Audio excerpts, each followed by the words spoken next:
करू याची कथा नामाचा गजर आम्हा संसार काय करी. करू याची कथा नामाचा गजर आम्हा संसार काय करी.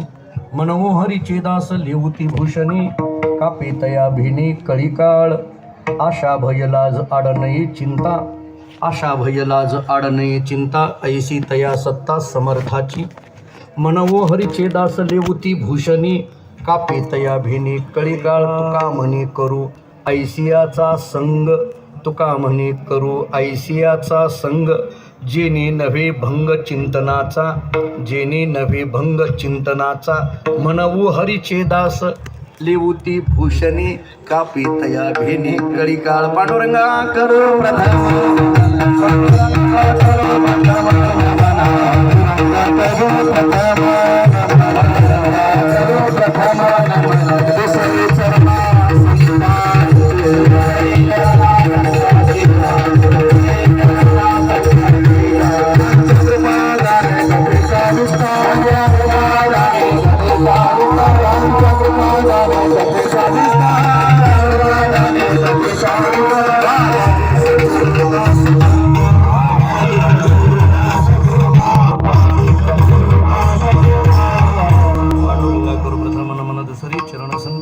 त्यांच्या कृपादाने कथेचा विस्तारू बाबाजी सद्गुरुदास तुका मस्तक हे पायावरी.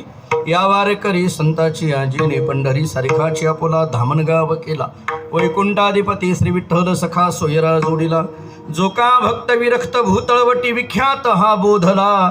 त्या श्री संत सद्गुरु मानकोजी चरणी साष्टांग मी घातिला. विठाला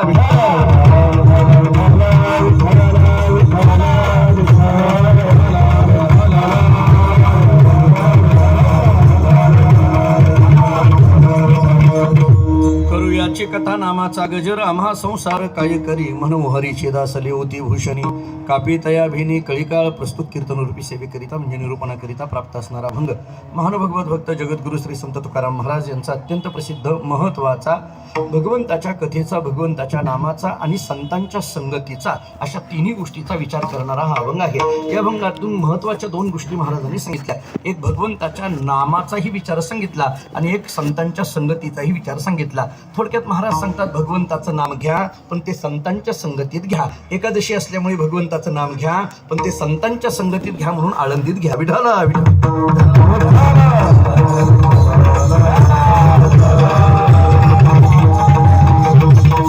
अभंगाची जर भूमिका आपल्याला बघायची झाली तर महाराज सांगतात करू याची कथा नामाचा गजर आम्हा संसार काय करी. आम्ही भगवंताची कथा करू लागलो, भगवंताचं नामस्मरण करू लागलो. याचा परिणाम काय. आम्हा संसार काय करी. या आत या जेवण का काय या विठाला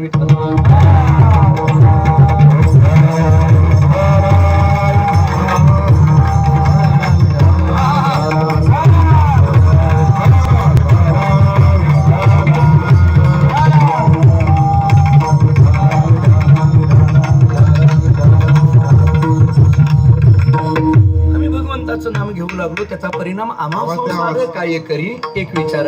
आता भगवंताचं नाम घेऊ लागलो दुसरा परिणाम काय. कापे तया भिने कळीकाळ. दुसरा विचार. भगवंताचं नाम घेऊ लागलो तिसरा परिणाम काय. आशा भय लाज आडनये चिंता. हा तिसरा परिणाम. आणि हे तीनही परिणाम ज्या भगवंताच्या नामाने होत आहेत त्या भगवंताच्या नामाचा भंग कधी होऊ नये त्याच्याकरता काय करू. तुका म्हणे करू ऐसियाचा संग. विठाला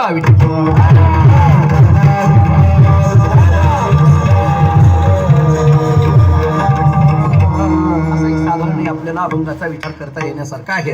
कार्तिकी वारी आहे, एकादशीचा पर्व काळ आहे आणि सकाळच्या प्रहरातली ही सेवा आहे.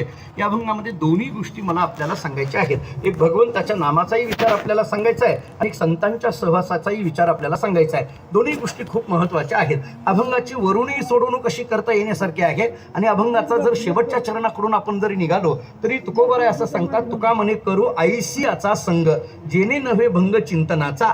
आपल्या चिंतनाचा भंग होऊ द्यायचा नसेल तर ऐसियाचा संग करा. हे ऐसियाचा संग करा म्हणजे कैसियाचा संग करा. वरच्या 3 चरणामध्ये ज्यांचं वर्णन केलं ऐसियाचा. विठाला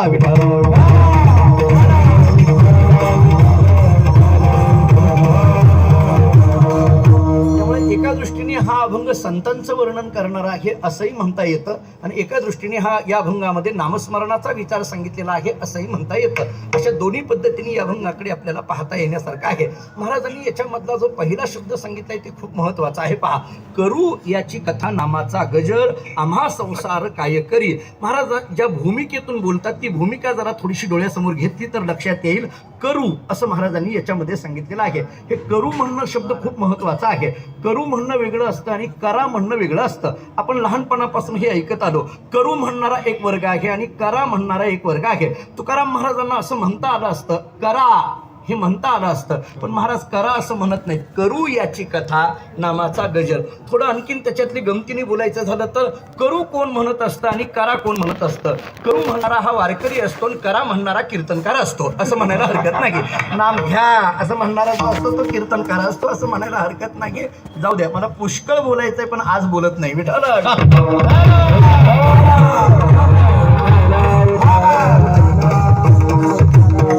ठीक आहे. म्हणजे याचा अर्थ एका क्रियेचा विचार इथं केलेला आहे. याचा जर आपण विचार केला तर करू याची कथा नामाचा गजर ही क्रिया आहे आणि आम्हा संसार काय करी हा त्याचा परिणाम आहे असा विचार आपल्याला करता येईल. ही क्रिया आहे. करू याची कथा नामाचा गजर ही क्रिया आहे. जरा तत्वज्ञानातून बोलायचं झालं तर हे कारण आहे आणि आम्हा संसार काय करी हे कार्य आहे. म्हणजे तो परिणाम आहे ना. आम्हा संसार काय करी या परिणामापर्यंत पोहोचायचं असेल तर करू याची कथा नामाचा गजर अशा पद्धतीने विचार आपल्याला करता येण्यासारखा आहे. थोडं आणखीन याच्यात विकल्पाने बोलायचं झालं तर काही क्रिया या करताना आपल्याला जरी दुःखाच्या असल्या तरी परिणाम सुद्धा काही काही दुःखाचाच असतो. म्हणजे क्रिया सुद्धा दुःखाची आणि परिणामही दुःखाचा हा एक वर्ग झाला. काही क्रिया सुखाचे असतात पण परिणाम दुःखाचे असतात हा दुसरा वर्ग झाला. काही क्रिया दुःखाच्या असतात पण परिणाम सुखाचा असतो हा तिसरा वर्ग झाला. आणि काही क्रियाही सुखाच्या असतात आणि परिणामही सुखाचा असतो हा चौथा वर्ग झाला. विठाला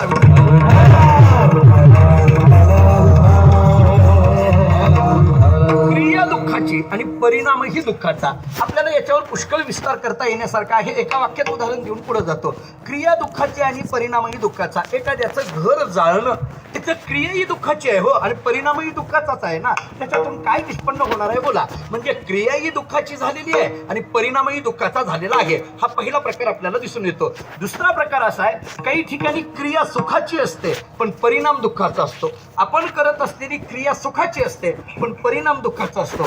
गमतीने बोलतो, पंक्तीमध्ये बसल्यानंतर श्रीखंड खाणं ही क्रिया सुखाची आहे पण साखर वाढणं हा परिणाम दुःखाचा आहे. आपण डॉक्टरकडे गेल्यानंतर ते म्हणतात तुम्ही याचा परिणाम आहे तो. हे जे गेलात ना वारीला, जे गेलात आणि द्वादशीला जे चालू केलं ना त्याचा हा परिणाम आहे. वारीला गेल्यानंतर काय करायचं हे जरा लक्षात घेत चला असं डॉक्टर आम्हाला सांगतात.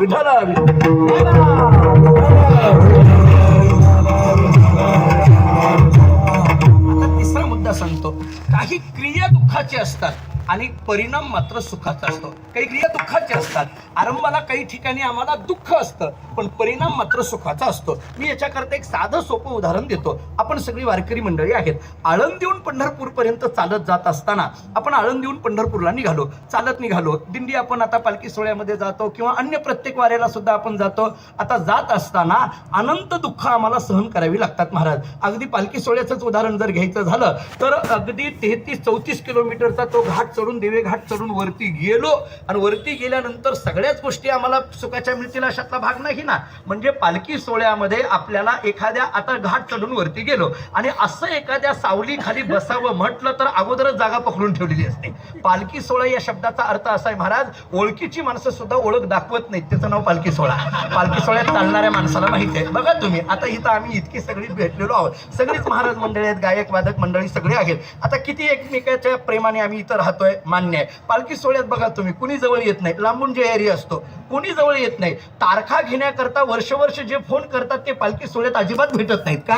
त्यांना असं वाटतं यांना भेटलं की यांची ओळख ठिकून उचला, त्याच्यापेक्षा लांबून बरं आहे. म्हणजे पालखी सोहळ्यामध्ये कोणी कोणाचं नसतं महाराज. बघ, पालखी सोहळा या शब्दाचा अर्थ आहे आपुली आपण करा सोडवण.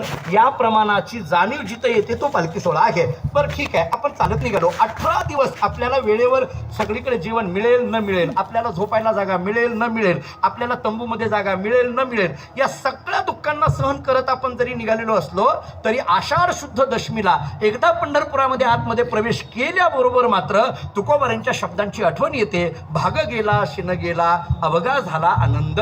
ही आठवण आपल्याला आल्याशिवाय राहत नाही किंवा याची जाणीव आल्याशिवाय राहत नाही. याचा अर्थ काय? आरंभ जरी दुःखाचा असला, अगदी क्रिया जरी दुःखाची असली तरी परिणाम मात्र त्याचा कसा झालेला? सुखाचा झालाय. विठ्ठल विठ्ठल.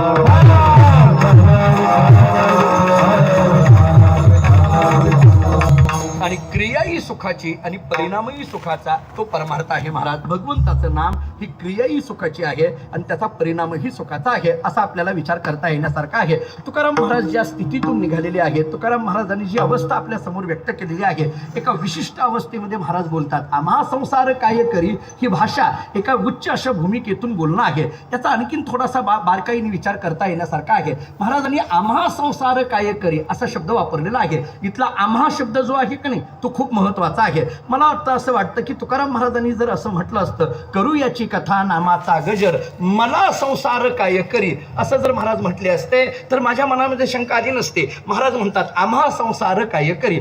आम्हा हा शब्द आणि मला हा शब्द याचा जर विचार करायचा झाला तर आपल्याला तत्वज्ञानाच्या दृष्टीने विचार करायला गेलो तर आम्हा हा शब्द समष्टीच्या दृष्टीने वापरला जातो आणि मला हा शब्द वेष्टीच्या दृष्टीने वापरला जातो. थोडं सोप्या शब्दात बोलायचं झालं तर एकाच्या दृष्टीने जो शब्द आहे तो मला आहे आणि अनेकांच्या दृष्टीने जो शब्द आहे तो आम्हा आहे. मला आपल्याला असं विचारायचं आहे, आम्हा हा शब्द जर समष्टीच्या दृष्टीने आपल्याला सांगितलेला जात असेल किंवा अनेकांच्या दृष्टीने जर सांगितलेला जात असेल तर महाराजांनी जो अनेकाला आलेला अनुभव हा महाराजांच्या मुखातून व्यक्त होतो, तो नेमका कसा होतो?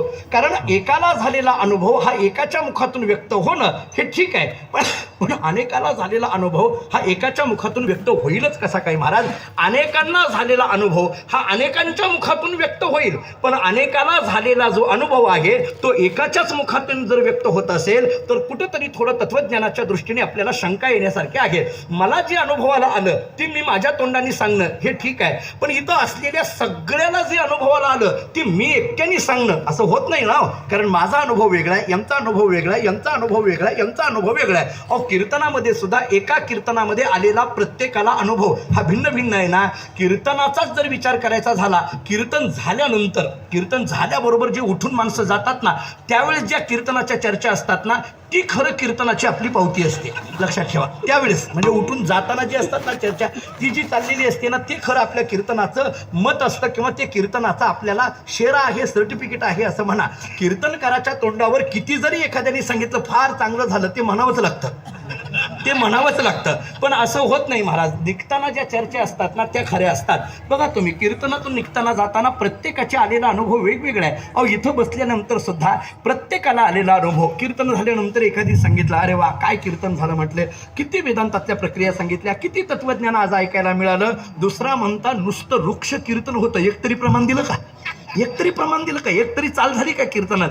कुणीतरी कीर्तनकाराच्या कानावर ही बातमी घातली. कीर्तनकाराला वाटायला लागलं आता पुढल्या वर्षी ज्यावेळेस कीर्तनाला येईल ना, पुष्कळ प्रमाणं द्यायची. त्यामुळे कीर्तनामध्ये पुष्कळ प्रमाणं दिली. कीर्तन झाल्यानंतर ज्याला प्रमाणं ऐकायची हौस होती त्यांनी सांगितलं, अरे वा काय प्रमाणं झाली आज, किती संदर्भ महाराजांनी दिला. दुसऱ्यांनी सांगितलं नुसतं प्रमाणावारी कीर्तन झालं. काय होतं त्या कीर्तनात?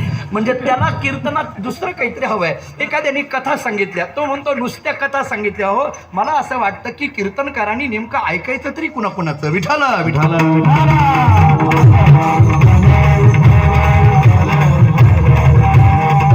मानसशास्त्राच्या दृष्टीने विचार केला तर कीर्तनकाराला या सगळ्यांच्या मनाच्या भावना जाणून घ्याव्या लागतात महाराज. कीर्तनकाराला या सगळ्याच्या मनाच्या भावना जाणून घ्याव्या लागतात. मी थोडासा आणखीन एक दाखला देऊन पुढे जातो. काय असतंय, आपण ज्याच्यावर जबाबदारी असते त्याला आपण त्या कार्याचा अध्यक्ष म्हणत असतो, बरोबर आहे. ज्याच्यावर मी हेच विचार जरा वेगळ्या अंगाने पटवून देतो. ज्याच्यावर जबाबदारी असते आपण त्याला काय म्हणतो, त्या कार्याचा हा काय आहे, अध्यक्ष आहे.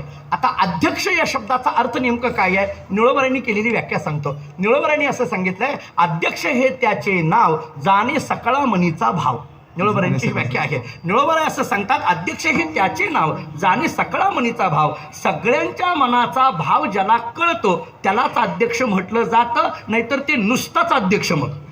जर सगळ्याच्या मनाचा भाव कळत नसेल तर मग त्याला अध्यक्ष हा शब्द नुसतं नावाला अध्यक्ष म्हटलं की त्याला सगळ्यांच्या मनाचा भाव कळायला पाहिजे. तसं कीर्तनकार जर या कीर्तन नावाच्या संहितेचा प्रमुख असेल, तो जर अध्यक्ष असेल, तर मग कीर्तनकाराला सगळ्याच्या मनाच्या भावना या मानसशास्त्राच्या दृष्टीने कळाल्या पाहिजे. जरा पुढचं वाक्य बोलतो, हे ज्याला कळालं त्यानं कीर्तनकार व्हावं. विठ्ठल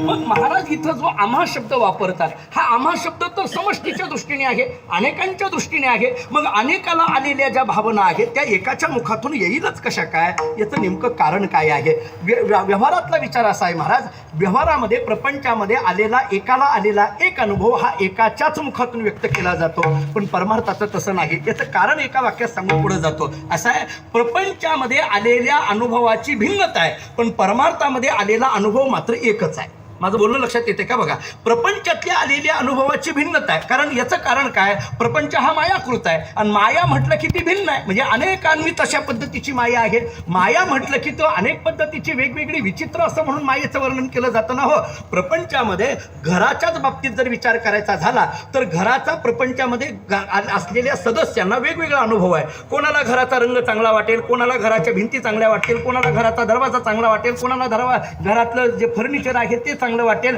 कारण तो प्रपंच आहे. इथं भिन्न भिन्न अशा पद्धतीचा आहे. पण परमार्थाचा विचार केला तर परमार्थामध्ये आलेला अनुभव हा एकाचाच असल्यामुळे ज्यांना ज्यांना अनुभव आलेला आहे तो एकच आहे.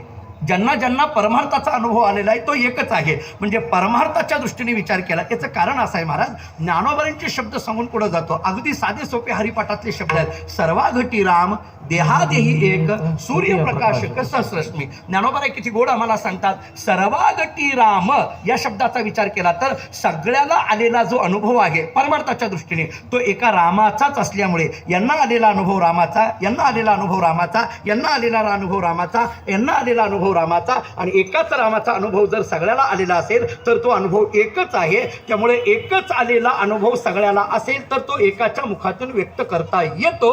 पण सगळ्याला आलेला प्रपंचाचा अनुभव हा एकाच्या मुखातून व्यक्त करता येत नाही, पण परमार्थाचा अनुभव मात्र एकाच्या मुखातून व्यक्त करता येतो. आणि म्हणून तुकाराम महाराजांनी जे कोणी नामधारक आहेत त्या सगळ्या नामधारकाची बाजू घेऊन तुकोबाराय बोलतात, आम्हा विठ्ठल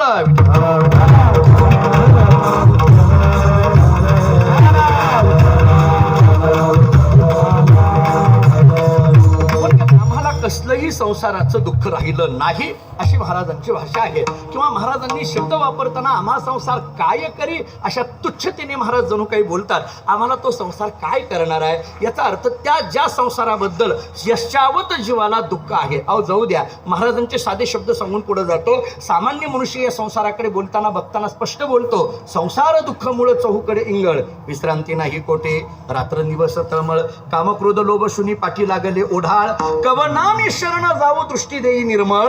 ही जर ज्ञानोबारांनी केलेली भाषा पहा किंवा तुकोबारांची साधी सोपी भाषा पहा, दुःख बांधवडी आहे हा संसार सुखाचा विचार नाही कोठे सुखाचा विचार नाही कोठे सुखाचा विचार नाही कोठे सुखाचा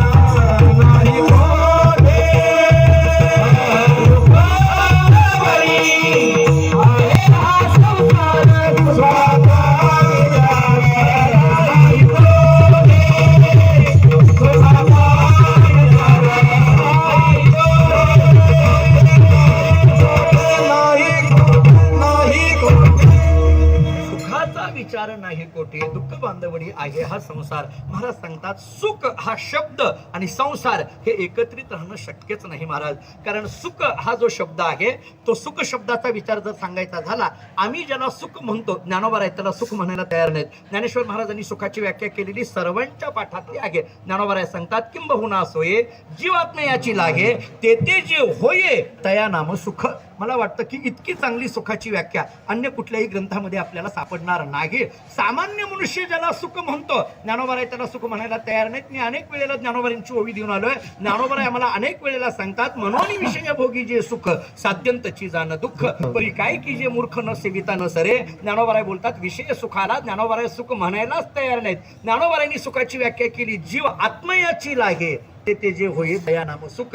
जीवाला आत्मयाची लागे या शब्दाचा अर्थ आहे जीव ब्रह्मस्वरूप होणं किंवा जीवाला परमात्म स्वरूपता प्राप्त होणं, यालाच सुख म्हटलं जातं. आणि अशा सुखाचा विचार नाही कोटे, याला हे जिथं म्हटलं जातं तो संसार आहे. आता तो संसार महाराज सांगतात आम्हाला त्याचं काही राहिलं नाही. आम्हा संसार काय करी, आम्हाला हा संसार काय करणार आहे. थोडक्यात महाराजांनी या संसाराला इतक्या तुच्छतेने संसाराकडे पाहतात.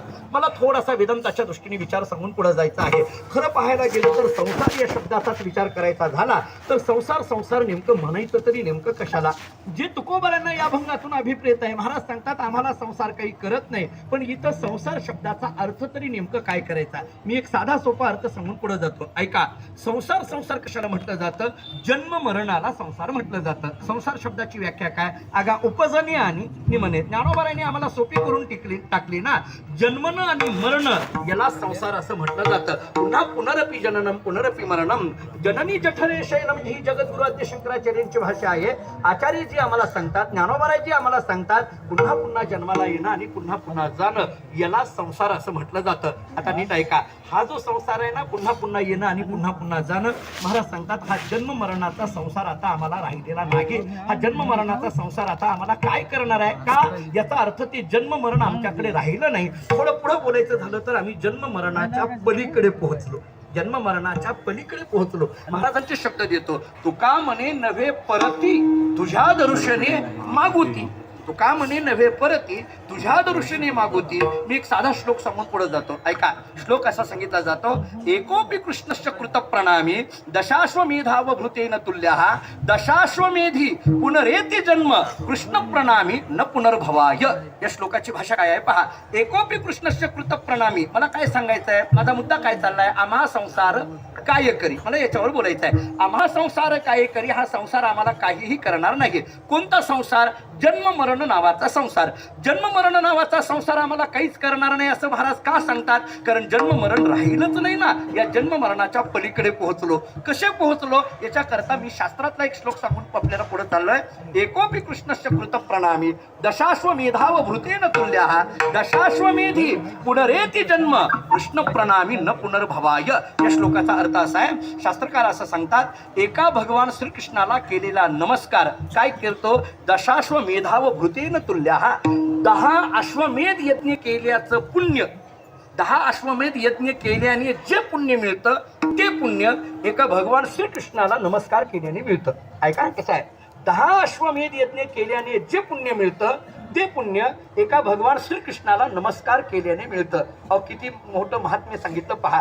पण ऐकणारा एवढा उच्चित बुद्धीचा होता, त्या ऐकणाऱ्याने विचारलं शास्त्रकारांना, अहो तुम्ही काय सांगायला लागला, एका भगवान श्रीकृष्णाला नमस्कार केल्याने जे पुण्य मिळतं, किती, 10 अश्वमेध यज्ञ केल्याने जे पुण्य मिळतं ते एका भगवान श्रीकृष्णाला नमस्कार केल्याने मिळतं असं सांगताना मग त्याच्यात फरक काय राहिला हो. त्याच्यात फरक राहिला तरी काय, 10 अश्वमेध यज्ञ केल्यानेही पुण्य आणि भगवान श्रीकृष्णाला नमस्कार केल्यानेही पुण्य, म्हणजे दोन्हीचं फल सारखंच झालं ना. अपूर्व काय आहे, विशेष काय आहे, तेही कीर्तनकार होते आणि हेही कीर्तनकार होते. अपूर्व काय नाही, हे ऍडव्होकेट आहेत, बरं ठीक आहे, काय हरकत नाही. अपूर्वता काहीतरी असावी म्हणून या पदव्या लावून घ्यायच्या. विठाला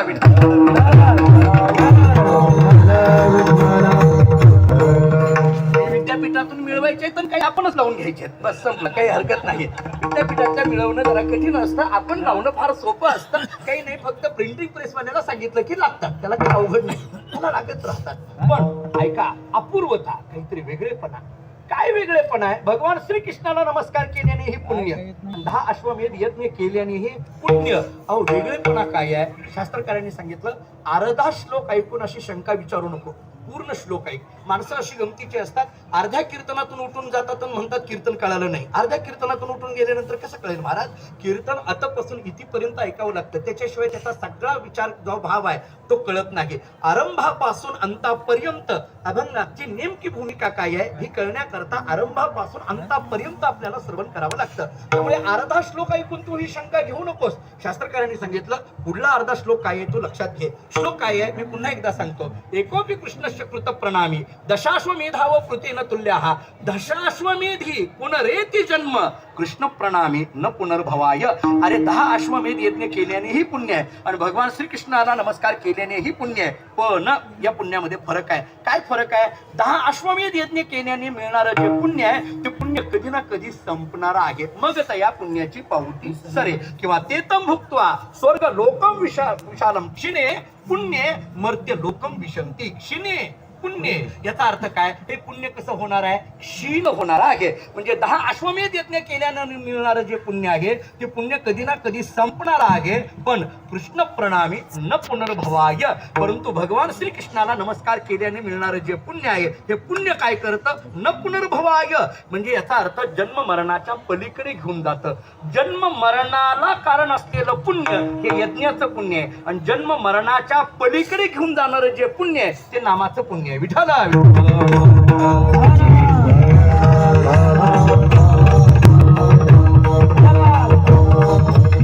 असा बारकावा लक्षात आला का? पहा, म्हणून तर आपल्याला बरं जाऊ द्या, मी आणखीन थोडासा खुलासा करून पुढे जातो. ज्ञानोबांनी एक चिंतन केलेलं जरा डोळ्यासमोर घ्या. ज्ञानोबांनी आपल्याला असं सांगितलं, नाम जप यज्ञुतो परम बाधू न शके स्नानादी कर्म. यज्ञुतो परम अशी भाषा वापरलेली आहे. मला याच्यातला थोडासा बारकावा सांगून पुढे जायचं आहे. नाम जप यज्ञ असं म्हटलंय म्हणजे नाम जपाला ज्ञानोबांनी यज्ञ असं म्हटलेलं आहे. आता यज्ञाची उपमा जर नाम जपाला दिलेली असेल तर उपमा देताना काहीतरी सादृश्यता लागते, बरोबर आहे? अहो, काहीतरी सादृश्यता पाहिजे ना. तुम्ही जर नाम जपाला यज्ञ म्हणत असाल तर यज्ञ जर नाम जपाला म्हणत असाल तर यज्ञाची आणि नाम जपामध्ये काय सादृश्यता आहे? नेमकं नाम जपाला यज्ञाची उपमा दिली ती कोणत्या अवच्छेदकाने दिली? मी 2 अवच्छेदक सांगतो. एक स्वरूपावच्छेदकाने सांगतो आणि दुसरं फलावच्छेदकाने सांगतो. बघा, दोन्ही भाषा आपल्याला सांगतो. स्वरूपत्व अवच्छेदकाने जर विचार केला तर यज्ञ आणि नाम जप याचा जर विचार केला तर यज्ञ करता 3 गोष्टीची गरज आहे. जरा बारीक आहे का? कशाची गरज आहे? एक यज्ञ करता यज्ञ कुंडाची गरज आहे, यज्ञाकरिता आहुती टाकणारीची गरज आहे आणि यज्ञाकरता आहुतीची गरज आहे, बरोबर आहे? या 3 गोष्टी पाहिजे, त्याच्याशिवाय यज्ञ होत नाही. यज्ञ कुंड पाहिजे, त्याच्याकरता आहुती टाकणारा पाहिजे आणि ती आहुती जी आहे ती आहुती तुपाची असेल, अमुक असेल, तमुक असेल, ती जी आहुती टाकायची ती आहुतीही पाहिजे. म्हणजे आहुती टाकणारा आणि यज्ञ कुंड या 3 गोष्टी असतील तर काय होतो? यज्ञ संपन्न होतो. हे तर मान्य आहे. यज्ञाचं स्वरूप आपल्याला असं करता येण्यासारखं आहे. मग आता नीट ऐका, नाम जप आणि यज्ञ याच्यामध्ये काय साम्य? अहो, यज्ञाकरता यज्ञ कुंडाची गरज आहे, यज्ञाकरता आहुतीची गरज आहे, यज्ञाकरता आहुती टाकणाऱ्याची गरज आहे. मग नाम जपाच्या ठिकाणी कुठे यज्ञ कुंड आहे दाखवा, नाम जपाच्या ठिकाणी कोणती आहुती दाखवा, नाम जपाच्या ठिकाणी कोणता आहुती टाकणार आहे दाखवा. याच्याकरता शास्त्रांनी उत्तर असं दिलं की जसं यज्ञाकरता यज्ञ कुंडाची गरज आहे तसं नाम जप नावाच्या यज्ञाकरता एक यज्ञ कुंड आहे. कोणतं? हे तोंड नावाचं एक यज्ञ कुंडच आहे. हे तोंड जे आहे ना हे यज्ञ कुंडच आहे. त्याच्यामध्ये आहुती टाकणारा म्हणजे हा जीव आहे आणि आहुती आहे ती नामाची आहे. विठ्ठल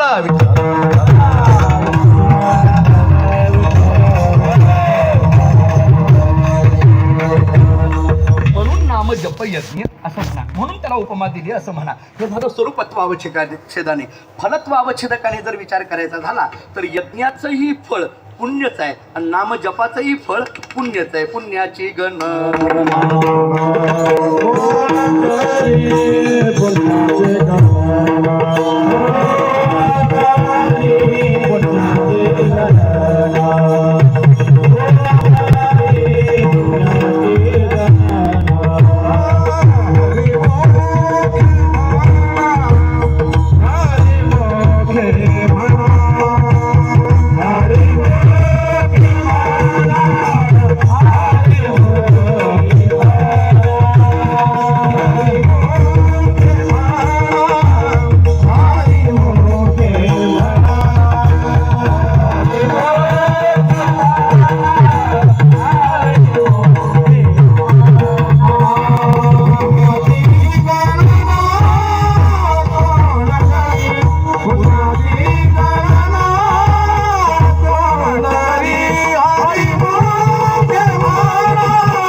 आहे आणि भगवंताच्या नामजप नावाच्या यज्ञाचंही फळ पुण्यच आहे. पुण्याची गणना कोण करी.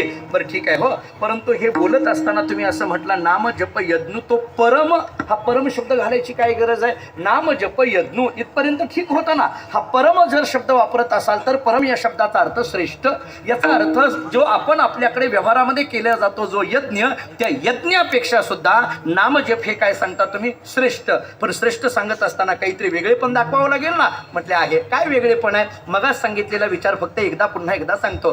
सामान्य यज्ञ आणि नामजप नावाचा यज्ञ याच्यामध्ये फरक काय आहे. सामान्य यज्ञापेक्षा नामजप नावाचा यज्ञ हा परम म्हणजे श्रेष्ठ का आहे. याचं एकच उत्तर आहे, सामान्य यज्ञापासून मिळालेलं जे पुण्य आहे ते कधीतरी संपणार आहे. पण नामजप नावाच्या यज्ञापासून मिळणारं जे पुण्य आहे ते जन्म मरणाच्या पलीकडे घेऊन जाणार आहे. म्हणून नामजप यज्ञ तो परम. याचा अर्थ काय, जन्म मरणाच्या पलीकडे घेऊन जाणार आहे. आता महाराज म्हणतात जन्म मरण नावाचा संसारच आम्हाला राहिलेला नसल्यामुळे आम्हा संसार काय करी. सामान्य माणसाकडे तो जन्म मरण नावाचा संसार आहे, पण आमच्या सारख्याकडे तो जन्म मरण आता राहिलंच नाही ना. त्यांची सरली येरझार झाला सफळ व्यापार ना. आता येरझार संपली, येणं जाणं संपलं. आता येणं जाणं संपल्यामुळे जन्म मरणाच्या पलीकडे आम्ही पोहोचलो. म्हणून आम्ही म्हणतोय आम्हा संसार काय करी. एक विचार पटतोय का पहा.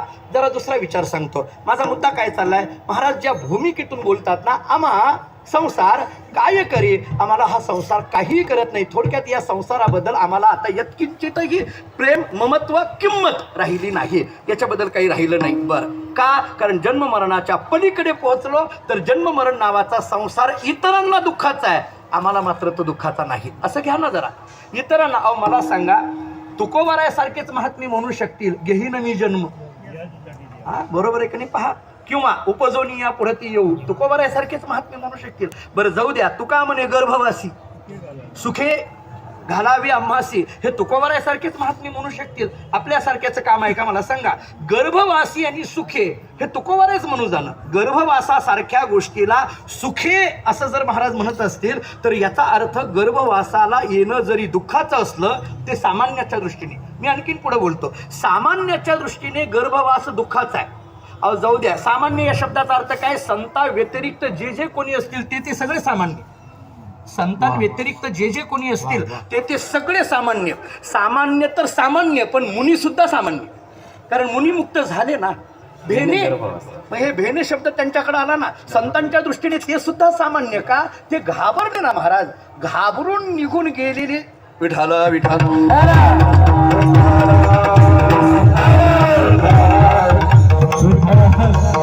पचवणं फार कठीण असतंय महाराज.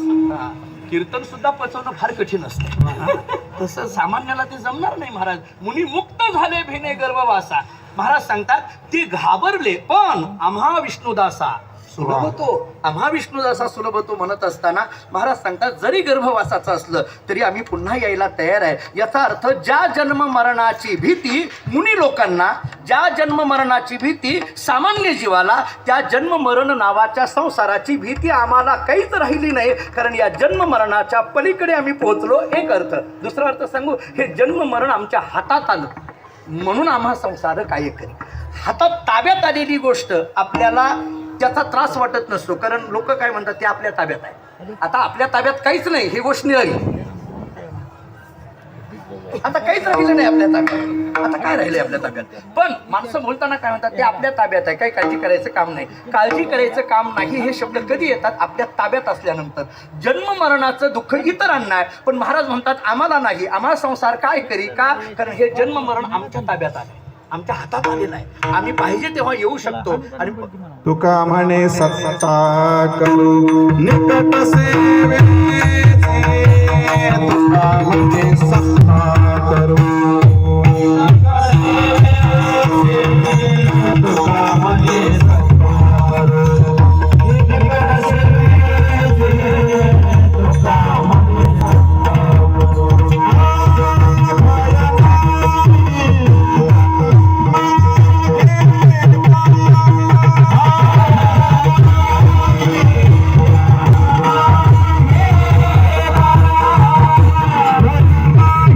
Hare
नाम सचा करू निकट सेवेसी. बस महाराज सांगतात आम्हाला आता त्या जन्म मरणाची भीती नाही.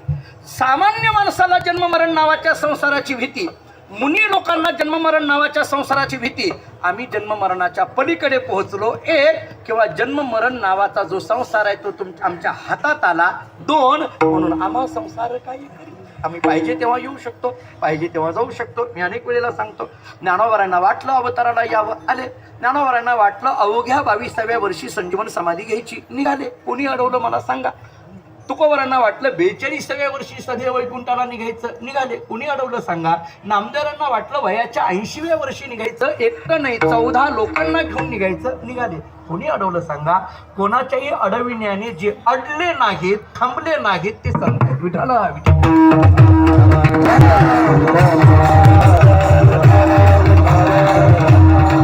जन्म मरण नावाचा जो संसार आहे तो सामान्य माणसाला दुःखाचा असेल, आम्हाला नाही. म्हणून आम्हा संसार काय करी. एक, जन्म मरण नावाच्या संसाराच्या संबंधाने महाराज असं म्हणत असतील, आम्हा संसार काय करी. एक. आता दुसरं सांगतो. दुसरा संसार एक शब्दाचा अर्थ सांगितला जातो देह. देहालाच संसार म्हटलं जातं. आपल्याला कित्येक प्रमाणाने आपल्याला हे सिद्ध करून दाखवता येण्यासारखं आहे. तुकोबारांची निर्याण प्रकरणातले काही अभंग डोळ्यासमोर घ्या. महाराजांचे शब्द आहेत, संसाराच्या अंगी अवघीच व्यसनी आम्ही या कीर्तन शुद्ध झालो. या अभंगाचा विचार करताना इथला संसार शब्दाचा अर्थ काय सांगितला? देह. महाराज सांगतात संसार या शब्दाचा अर्थ देह. त्यामुळे हा जो देह नावाचा संसार आहे, या देहाची आसक्ती इतरांना दुःखदायक आहे. या देहाचं ममत्व इतरांना दुःखदायक वाटायला लागलं, पण या देहाबद्दल आम्हाला आसक्तीच राहिलेली नसल्यामुळे या देह नावाच्या संसाराची भीती आम्हाला राहिली नाही. देह जावो अथवा राहो, पांडुरंगी दुडबा हो किंवा देह भाव हरपला तुझं पाहता विठ्ठला. ज्ञानोबा किती गोड बोलतात पहा. ते शरीर भावनासाठी इंद्रिय विषय विसरती ते सोहम भाव प्रतिती. महाराज सांगतात की आता इथं काही राहिलं नाही, त्या शरीराची आसक्ती राहिलेली नसल्यामुळे हा देह राहिला काय गेला काय, मग याचं ममत्वच राहिलेलं नसल्यामुळे हा देह नावाचा संसार तरी आम्हा काय करी. म्हणून आम्हा संसार काय करी. दोन गोष्टी झाल्या. काय काय झालं बघा. एक, जन्म मरणाच्या पलीकडे आम्ही पोहोचलो किंवा जन्म मरण नावाचा संसार आमच्या हातात आला, म्हणून आम्हा संसार काय करी. देह नावाच्या संसाराची आसक्तीच राहिलेली नसल्यामुळे देह नावाच्या संसाराबद्दल आता प्रेम नाही, त्यामुळे आम्हा संसार काय करी. या देहाच्या संबंधाने अनेक पद्धतीच्या वेगवेगळ्या वल्गना आहेत, वेगवेगळी चिंतनं आहेत. जितकं काही दुःख जगामध्ये सांगितलं जातं ते सगळं दुःख जे ज्याच्याने निर्माण होतं तो देह सांगितला ना हो. बघा जाऊ द्या, मी साधं सोपं एक प्रक्रिया सांगून पुढे जातो. वेदांतांनी सांगितलेली प्रक्रिया आहे. दुःख दुःख म्हटलं जातं, त्या दुःखाला कारण काय सांगितलं? शरीर. आणि या प्रक्रियेचा जर शेवट बघायचा झाला तर काय सांगितलं तत्वज्ञानाने? दुःखाला कारण शरीर, शरीराला कारण पापपुण्य, पापपुण्याला कारण रागद्वेष, रागद्वेषाला कारण अनुकूल प्रतिकूल ज्ञान, अनुकूल प्रतिकूल ज्ञानाला कारण भेदज्ञान, आणि भेदज्ञानाला कारण आत्मस्वरूपाचं अज्ञान. पण हा सगळा विचार जिथून निर्माण होतो तो देह आहे. त्या देहाची आसक्तीच राहिलेली नसल्यामुळे आम्हा संसार काय करी. महाराज देह नावाच्या संसाराबद्दल अगदी तुच्छतेने बोलतात. दोन गोष्टी झाल्या. जन्म मरण आमच्या हातात आलं किंवा जन्म मरणाच्या पलीकडे पोहोचलो, म्हणून आम्हा संसार काय करी. देहाची आसक्तीच राहिलेली नसल्यामुळे म्हणून आम्हा संसार काय करी. आणखीन एक तिसरा विचार सांगून पुढे जातो. संसार संसार या शब्दाचा अर्थ करताना आणखीन एक असा केलाय, अहंकाराला संसार म्हटलेला आहे. जो आतमध्ये असलेला अहंकार आहे ना, त्या अहंकाराला संसार म्हटलं. आता हा जो अहंकार आहे ना, हा अहंकारही आता आमच्याकडे राहिला नाही. उलट महाराजांनी उपदेश करताना सांगितलं, त्याग तरी आईचा करा अहंकारा दौडावे. नामदेव यांची भाषा स्पष्ट आहे, अहंकाराचा वारा न लागो राजसा.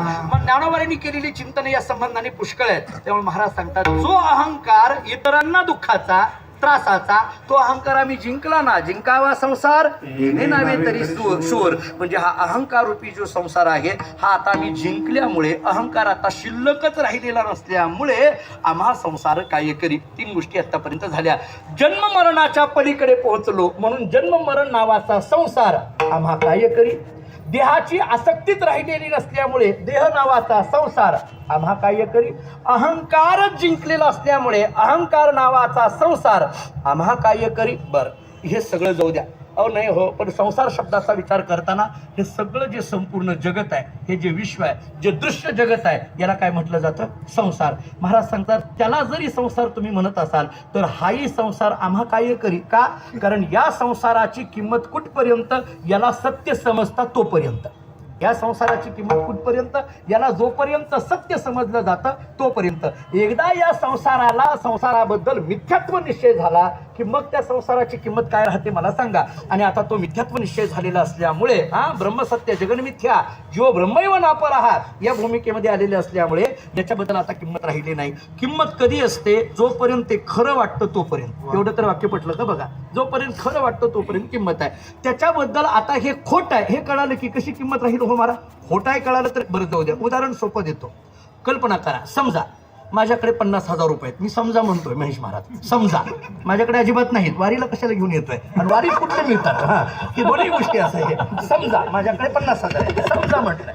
समजण्याची काही अडचण नसते, समजण्यात समजतच राहायचं असतं. तर मी अनेकदा सांगतो पहा, अशोक महाराजांना माहिती आहे, सॉक्रेटिसच्या जीवन चरित्रामध्ये एक छोटंसं उदाहरण आलंय. सॉक्रेटिस जो पाश्चात्य तत्ववेत्ता, त्या सॉक्रेटिसचा एक मित्र होता. त्या मित्रांनी सॉक्रेटिसला विचारलं, समज तुझ्याकडे 2 बंगले आहेत, मला एक देशील का? सॉक्रेटिस सांगितलं घेऊन टाक. घेऊन टाकला म्हटले. ते म्हटलं अरे वा काय दानशूर आहे. त्यांनी दुसरा प्रश्न विचारला, समज तुझ्याकडे 2 कार आहेत, मला एक देशील का? म्हटलं घेऊन टाक, चल मी ती कारही द्यायला तयार आहे. त्यांनी तिसरा प्रश्न विचारला, तुझ्याकडे 2 शर्ट आहेत, मला एक देशील का? सॉक्रेटिसने सांगितलं अजिबात नाही. म्हटलं तू बंगला द्यायला तयार आहे, कार द्यायला तयार आहे, शर्ट द्यायला तयार नाही. त्याचं कारण आहे म्हटले, माझ्याकडे एकही बंगला नाही, त्यामुळे होय म्हणायला काय गेलं समजण्यात. एकही कारण नाही, होय म्हणायला काय गेलं. पण वास्तवता बघितलं तर शर्ट 2च आहेत म्हणून देणार नाही म्हटले, बाकी काही नाही. समजण्यात काय असतं महाराज, समजायचं असतं, तेवढ्या पुरतं समजायचं. समजा माझ्याकडे 50,000 रुपये आहेत आणि मी ते 50,000 रुपये इथं देऊन जाणार आहे, तावरे माऊलींना देऊन जाणार आहे. तावरे माऊली म्हणतील असाच कीर्तनकार 5 दिवस असावा असं वाटेल. देऊन जाणार आहे, समजा मी अजिबात माऊली हे सुद्धा समजा. अजिबात घेणार काही नाही, म्हणजे देणार बी नाही, घेणार तर अजिबात नाही, हे त्याच्याही पुढचं सांगतो. समजा मी 50,000 रुपये देऊन जाणार आहे. 50,000 रुपये मी दिले, पण त्या ज्या 50 नोटा आहेत ना, त्या जुन्या 1000च्या नोटा आहेत, नोटबंदीच्या काळातल्या, मी इथं ठेवल्या. मला सांगा, माऊली तर हात लावणारच नाहीत हो, इथं बसलेल्यापैकी कुणीतरी घेईल का? लहान मुलगा तरी त्या नोटेला हात लावेल का? कारण त्याला माहिती आहे ही नोट चालत नाही. ही नोट कशी आहे आता, खोटी आहे. बाजारात ही नोट चालत नाही. नोट समोर असूनही त्या नोटेबद्दल काहीच किंमत आम्हाला राहिली नाही. का? याचं कारण काय? कारण ही नोट कशी आहे, खोटी आहे हे कळल्यामुळे नोट समोर असूनही त्या नोटेबद्दल किंमत राहिली नाही. तसा हा संसार खोटा आहे हे कळल्यामुळे संसारात असूनही या संसाराबद्दल काहीच महत्त्व राहिलं नाही. आम्हा संसार काय करी. विठ्ठल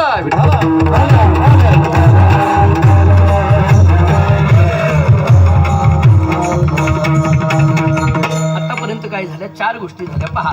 जन्म मरण नावाचा जो संसार आहे ते जन्म मरण आमच्या हातात आलेलं असल्यामुळे, जन्म मरणाच्या पलीकडे आम्ही पोहोचलेलो असल्यामुळे जन्म मरण नावाचा संसार आम्हा काय करी. एक, देहाची आसक्ती संपलेली असल्यामुळे देह नावाचा संसार आम्हा काय करी. अहंकार जिंकलेला असल्यामुळे अहंकार नावाचा संसार आम्हा काय करी. दृश्य नावाचा हा सगळा संसार याच्याबद्दल मिथ्यात्व निश्चय झालेला असल्यामुळे आम्हा संसार काय करी. आणखी एक वेदांतातून उत्तर देऊन जातो. ऐका, वेदांत शास्त्रांनी असं सांगितलेलं आहे, तुकोबारांचे शब्द जे आहेत ना, आम्हा संसार काय करी, याचं आणखीन एक कारण आहे पहा. का महाराज म्हणतात आम्हा संसार काय करी, याचं कारण असं आहे, संसार हा शब्द तुम्हाला दुःखाचा वाटायला लागला, पण आम्हाला मात्र तो आता सुखाचा झालाय. तुम्हाला तो दुःखाचा वाटायला लागला, पण आमच्या दृष्टीने मात्र तो कसा आहे, सुखाचा आहे. असं कसं काय? संसार म्हटलं की दुःख ना, तुम्ही सुखाचा कसं काय म्हणायला लागला? याचं कारण आहे महाराज, दुःखाचा कुठपर्यंत वाटतो आणि तो सुखाचा कधी वाटेल. वेदांतातून उत्तर देतो. असं आहे, साधं उत्तर देतो. आता ते पुन्हा वेदांतातली प्रक्रिया मांडावीच लागेल. आपल्याला या जगाबद्दल बोलताना तुकोबारांनी सांगितलं, रज्जू सर्पाकार भासेल हे जगदंब. तुकोबारांचे शब्द आहेत, तुकोबारांचे शब्द आहेत. आणि तुकाराम महाराजांनी हा रज्जू सर्पाचा दृष्टांत घेतल्यामुळे विचारसागरांनी घेतला, नाहीतर त्याला घेताच आला नसता. मला एवढं सांगायचं आहे, बाकी काही नाही.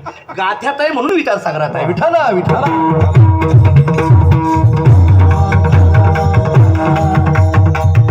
गाथा अगोदर, ज्ञानेश्वरी अगोदर, मग विचारसागर वृत्ती प्रभाकर पंचदशी जे काही असेल ते. याचा अर्थ त्यांना तुच्छ मानायचा अशातला भाग नाही, परंतु ते जे आलं आहे तिथं, कारण ज्ञानोबा तुकोबारांनी मांडले ना महाराज, हे जे वेदांत जे काही विचारसागर वृत्ती प्रभाकर आम्ही सांगायला लागलो, तो अगोदरच ज्ञानोबराय तुकोबरायांनी ज्ञानेश्वरी गाथ्याच्या माध्यमातून सांगितलंय. फक्त ते आम्हाला ते तिथल्या तिथं कळे ना म्हणून यांनी विस्तार केलाय, बाकी काही नाही. आणि तेही कळे ना म्हणून आम्ही पाठ सांगायला लागलो, बाकी काही नाही. पाठ तरी आम्ही का सांगायला, ते आता काय ते लिहून ठेवलेलंही कळे ना महाराज. आता आम्ही सांगितलेलंही कळे ना, त्याच्या पुढचं बोलत नाही. त्याला काय करणार आता, त्याला पुढे कुठं जायचं पण असं. म्हणजे हे सरळ आहे. पण मुळं आहे ते ज्ञानोबरायांकडे, मुळं आहे ते तुकोबरायांकडे. ज्ञानोबराय तुकोबरायांनीच मांडून ठेवलेलं आहे हे सगळं. तुकोबरायांनी दृष्टांत दिला आम्हाला, दृष्टांतांनी पटवून दिलं. रज्जू सर्पाकार भासी रे जगदंब. आता मला हे रज्जू सर्पाच्या दृष्टांताने आणि आपण जे चिंतन करतोय आम्हा संसार काय करी याचा विचार मांडायचा आहे. मी आतापर्यंत 4 मुद्दे मांडून आलेलो आहे, आपल्या सगळ्यांच्या स्मरणात असतील.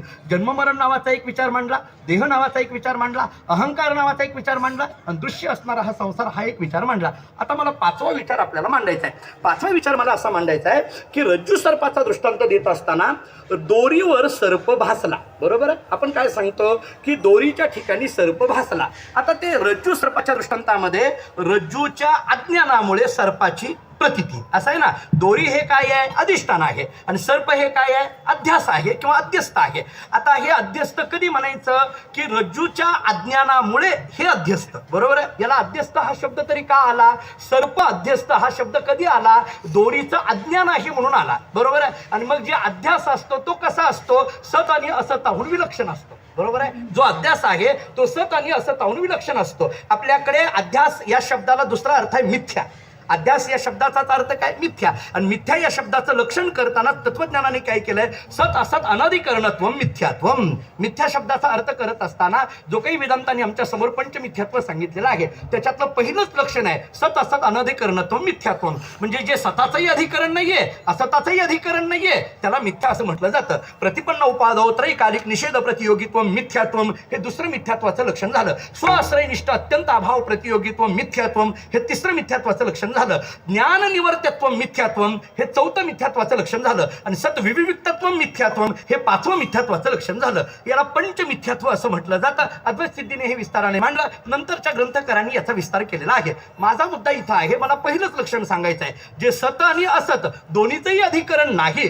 दोरीवर भासलेला जो सर्प आहे याला सतही म्हणता येत नाही आणि याला असतही म्हणता येत नाही. का म्हणता येत नाही, सत या शब्दाची व्याख्या काय आणि असत या शब्दाची व्याख्या काय. सत कशाला म्हटलं जातं, ज्याचा कधीही नाश होत नाही त्याला काय म्हणायचंय, सत. आणि असत कशाला म्हटलं जातं, जे नाहीच त्याचं नाव आहे असत. एवढं साधं सोपं पटवून देतो. ज्याचा कधीही नाश नाही त्याला सत म्हणता आणि ज्याचा जे नाहीच त्याला काय म्हटलं जातं, असत. आता दोरीवर भासलेला जो सर्प आहे याला सतही म्हणता येत नाही आणि असतही म्हणता येत नाही असं तुम्ही म्हणता. का हो, सत का म्हणता येत नाही, सत का म्हणता येत नाही याचं एकच उत्तर आहे, दोरीच्या ज्ञानाने त्याची निवृत्ती आहे म्हणून त्याला सत म्हणता येत नाही.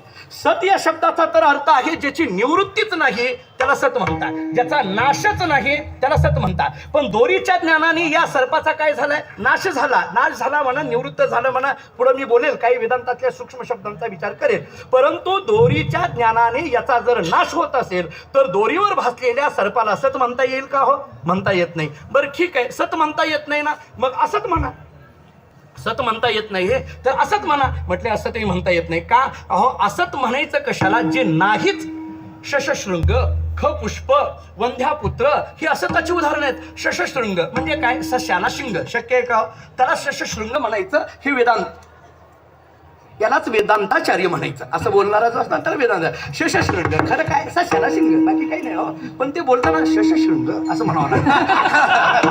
तर मग वेदांताचार्य हे लागतं, ते लावून घ्यायचं असेल तर शशशृंग विठ्ठल.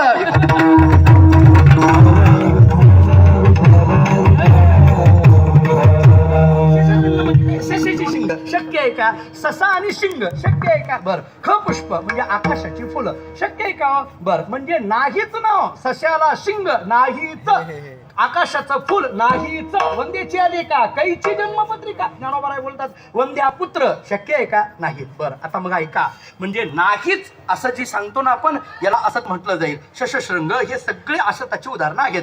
मग आता दोरीवरचा जो सर्प आहे त्याला असत म्हणा. असत कसं काय म्हणता येईल का, प्रतीती येते ना, भासतंय ना ते, आम्हाला भीती निर्माण झाली ना, घाबरलो, पळालो, ओरडायला लागलो ना आम्ही. बर याचा अर्थ ते भासतंय म्हणून त्याला असत म्हणता येत नाही. आणि दोरीच्या ज्ञानाने ते निवृत्त होणार आहे म्हणून त्याला सत म्हणता येणार नाही. म्हणून ते सतही नाही आणि असतही नाही. बरोबर आहे. म्हणून ते सतही नाही आणि असतही नाही. आता हे जे आहे की नाही, हेच इकडं लावायचं आहे. या जगाचा विचार करताना हेच लावायचं आहे. जर विचार करायचा झाला, हे जगत मिथ्या असं सांगितलं. आचार्य काय म्हणतात? जगन मिथ्या असं सांगतात. का मिथ्या शब्द आला? जसा दोरीवरचा सर्प मिथ्या, त्याला सतही म्हणता येत नाही, असतही म्हणता येत नाही, म्हणून तिसरा शब्द सांगितला मिथ्या. सत असत विलक्षण अनिर्वचनीय मिथ्या. अनिर्वचनीय शब्दाचा अर्थ करताना हा असा केलेला आहे, मिथ्या. बर, मग जग कसं मिथ्या? का? कारण याला सतही म्हणता येत नाही आणि असतही म्हणता येत. जग नाम संसार आपल्या अभंगाच्या दृष्टीने घेतला तर जग नाम संसार. हा संसार सतही म्हणता येत नाही, असतही म्हणता येत नाही. सत का म्हणता येत नाही? याचं कारण असं आहे, ब्रह्मतत्वाच्या ज्ञानाने याची निवृत्ती आहे. ब्रह्मतत्वाच्या ज्ञानाने याची काय निवृत्ती आहे. बरोबर आहे. बरं, निवृत्ती आहे म्हणून याला सत म्हणता येत नाही. नाश आहे म्हणून याला सत म्हणता येत नाही. बरं, मग असत म्हणा. असत म्हणावं तर प्रतीती येते. हे माझं, हे अमुक तमुक असं प्रतीती येते. बरं, म्हणजे याला असतही म्हणता येत नाही. म्हणजे सतही म्हणता येत नाही, असतही म्हणता येत नाही. म्हणून जगाला शब्द काय ठेवला? मिथ्या. जसा दोरीवरचा सर्प सतही म्हणता येत नाही, असतही म्हणता येत नाही, म्हणून त्याला शब्द ठेवला मिथ्या. तसं जगत सतही म्हणता येत नाही, असतही म्हणता येत नाही, म्हणून त्याला नाव ठेवलं मिथ्या. आता पुढं ऐका, मला पुढचा विचार सांगायचा आहे महत्वाचा. आता माझं पुढं असं बोलायचं आहे, दोरीवरचा जो भासलेला सर्प आहे, आता दोरीचं ज्ञान झालं. कसं ज्ञान झालं? मुळात तो ज्ञान कधी नव्हतं, मंद अंधकार. त्याला कारण काय सांगितलं? दोरीच्या अज्ञानाला कारण मंद अंधकार सांगितलं.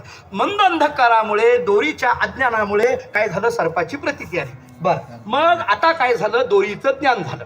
काय उजेड पडला, अमुक झालं, बॅटरी लावली, सगळं झालं, दोरी कळाली. दोरी कळाल्यानंतर आता मला पुढला प्रश्न विचारायचा आहे, दोरीचं ज्ञान झाल्यानंतर आता सर्पाची प्रतीती आहे का? दोरीचं ज्ञान झाल्यानंतर आता सर्पाची प्रतीती आहे का? नाही. मग मला फक्त एवढंच विचारायचं आहे, दोरीचं ज्ञान झाल्यानंतर आतापर्यंत भासत असलेला सर्प गेला कुठं? मला एवढंच विचारायचं आहे. माझा मुद्दा लक्षात आणतोय का? आणि एकदा सांगतो, काय आपल्याला सिद्धपीठातच कीर्तन करायचं आहे आणि एकादशीच आहे, सकाळचा नाश्ता करून आलेलो आहे आपण असं समजतो. समजा असं त्याच्यामध्ये काय आहे माझा मुद्दा? दोरीचं ज्ञान झालं. तुम्हाला दोरीचं जोपर्यंत अज्ञान आहे तोपर्यंत काय वाटत होता? सर्प. एवढं तर मान्य आहे. दोरीचं अज्ञान आहे तोपर्यंत काय वाटत होता? सर्प. आता दोरीचं ज्ञान झालं, सर्पाची काय झाली? निवृत्ती. आता सर्प वाटतोय का? नाही. मला फक्त विचारायचं एवढं, तो जो आतापर्यंत वाटत असलेला सर्प गेला कुठं? कुणाच्या घरी गेला का? कुणाचा साप सोडला? काय ते साप नेऊन सोडला कुठं? गेला कुठं? काय सांगणार मला सांगा? वारुळ्यात गेला माघारी? माघारी वारुळात जाण्याकरता वारुळातून आला होता का? वारुळातून आला होता का तू माघारी वारुळात जायला? कीर्तन झाल्यानंतर महाराज जसा आपल्या वारुळात नाही घरात जातो, कारण घरातून आलेला असतो ना तो. मग ते आलाय का तिथून आलाय का? नाही, तिथून आलाच नाही तर तिथं जाण्याचा विषयच येत नाही. मग हा गेला कुठं? त्याचं उत्तर असं आहे महाराज, अहो गेला म्हणण्याकरता तो आला हे मान्य करावं लागेल ना. आलाच नव्हता ना. अरे मग आतापर्यंत भासला. आतापर्यंत काय होतं? भासला. त्याला शब्द काय दिलाय? भासलं. त्या प्रातिभाषिक सत्तेचं लक्षण करताना तत्वज्ञानाने असं केलंय, प्रतीती मात्र सत्ताकत्वम प्रातिभाषिक. प्रातिभाषिक शब्दाचा अर्थ करताना वेदांतांनी काय केलंय? प्रतीती मात्र सत्ताकत्व. मात्र या शब्दाचा अर्थ केवळ, म्हणजे केवळ प्रतीती कालामध्ये जे आहे ना त्याला प्रातिभाषिक म्हणायचं. म्हणजे ती अगोदरही नाही आणि नंतरही नाही, केवळ प्रतीती कालामध्ये.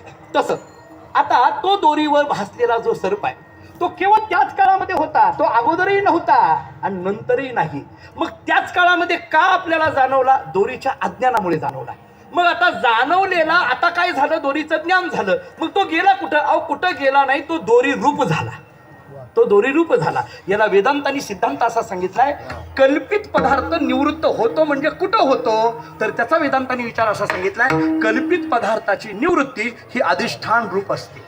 वृत्ती प्रभाकरातली पंक्ती अशी आहे, कल्पित पदार्थ की निवृत्ती अधिष्ठान रूप होवे है, अशी वृत्ती प्रभाकरातली हिंदीतली पंक्ती आहे. आणि मराठीमध्ये आपल्याला विचार सागरांनी असं सांगितलंय, कल्पित पदार्थाची निवृत्ती ही अधिष्ठान रूप असते. म्हणजे जो कल्पित पदार्थ म्हणजे सर्प, त्याची निवृत्ती अधिष्ठान रूप म्हणजे अधिष्ठान रज्जू रूप झाली. थोडक्यात सर्प आता सर्प राहिला नाही, तो काय झालाय? रज्जू रूप झाला. जो मिथ्या असलेला सर्प आता काय झालाय? अधिष्ठान रूप अशा पद्धतीने आपल्याला झालेला आहे. तसं हे सगळं जगत काय सांगितलं तुम्ही? मिथ्या. आता हे जे मिथ्या असलेलं जे संसार आहे तो संसार आतापर्यंत मिथ्या जोपर्यंत वाटत नव्हता तोपर्यंत काय झालं, सगळ्याला दुःखाचा वाटायला लागला. दुःख बांधवडी संसार दुःखमुळे ही सगळी प्रमाणं अगोदर आली. पण आता ब्रह्मतत्वाचं ज्ञान झाल्यानंतर या जगताची निवृत्ती झाली. म्हणजे काय, हे संपूर्ण जगत अधिष्ठान रूप झालं. आणि म्हणून याच्याकरता महाराजांची भाषा अशी आहे, अवघाची संसार गेला ब्रह्मरूप. अवघाची संसार गेला ब्रह्मरूप. अवघाची संसार गेला ब्रह्मरूप.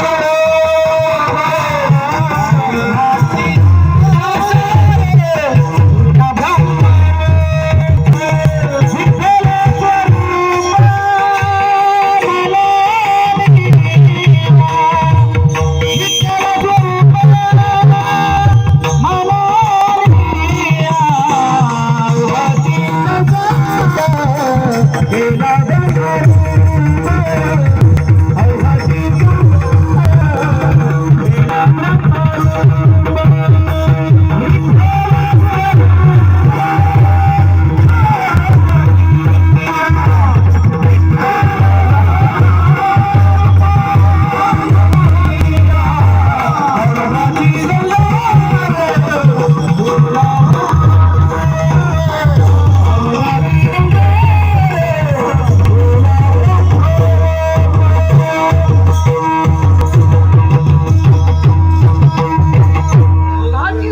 विठ्ठलाचं रूप मला केला ब्रह्मरूप विठ्ठल स्वरूप म्हणून या.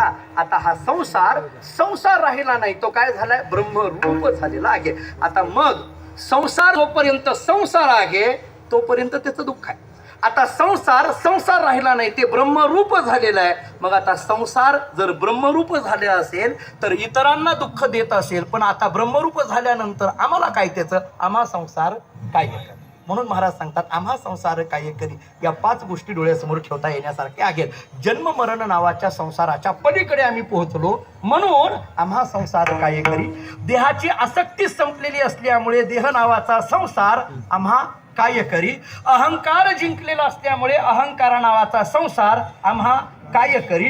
दृश्य नावाचा जो संसार आहे हा संसार मिथ्या आहे हे कळाल्यामुळे आम्हा संसार काय करी. आणि आता संसार राहिलेला नाही, तो ब्रह्मरूप झालेला असल्यामुळे आम्हा संसार काय करी. महाराजांना विचारलं, महाराज आता आम्हा संसार काय करी असं तुम्ही म्हणता, ह्या झाला परिणाम.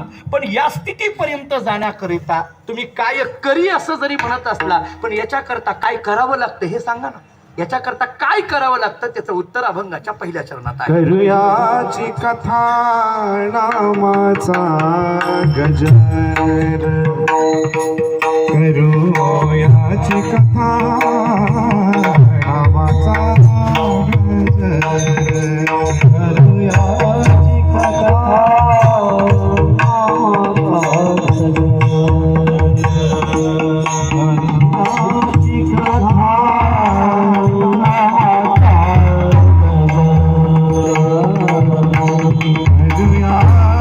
कथा नामाचा गजर. करूयाची कथा नामाचा गजर.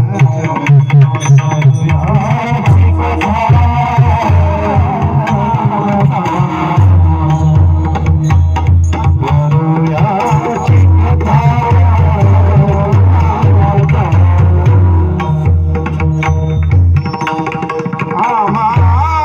संसार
लेवती भूषण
नामाचा गजर आम्हा संसार काय करी मनोहरीचे दास लेवती भूषणी कापितया विनी करी काळ विढाला विढाला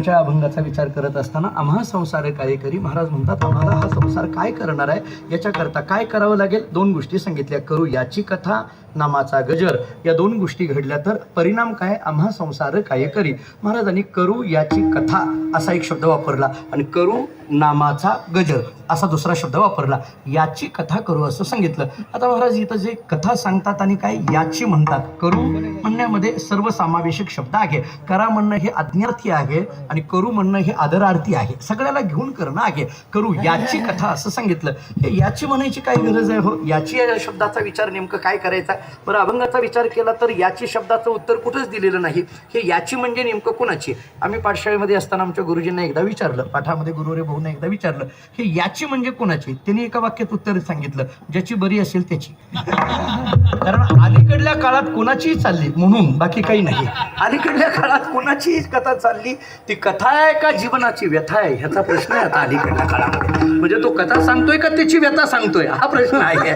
तर आता हे मग याची म्हणजे नेमकं कोणाची महाराजांनी त्याचं उत्तर दिलं कथा मुक्त करी कथा सुख करी कथा मुक्त करी कथा याची बरी विठोबाची कथा याची बरी विठोबाची आणि करू याची कथा या दोन याची शब्दाचा अर्थ आहे विठोबाची विठ्ठल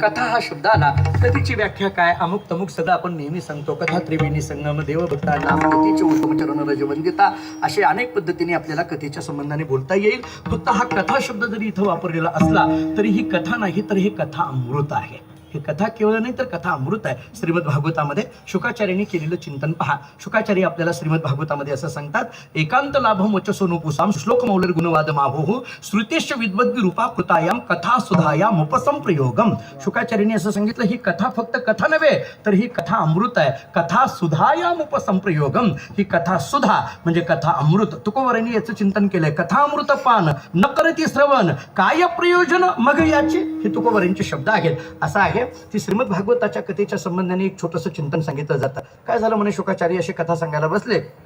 राजा परीक्षित ऐकायला बसलेला होता आणि आता अशा पद्धतीने कथा सुरू होणार. भगवान श्रीकृष्ण परमात्म्याची कथा न हो, ही कथा म्हणजे काय, वेदांताच्या भाषेत पुष्कळ चिंतन करता येण्यासारखं आहे. ही प्रागभाव प्रतियोगी, प्रध्वंसाभाव प्रतियोगी आणि अन्योन्य अभाव प्रतियोगी या संबंधाने विचार आपल्याला कथामृताच्या संबंधाने करता येण्यासारखा आहे. आता ही कथा सुरू झाली आणि कथा सुरू झाल्यानंतर स्वर्गाचा राजा इंद्र, नीट ऐका, स्वर्गाचा राजा इंद्र अमृताचा कलश घेऊन शुकाचार्यांच्या जवळ आला.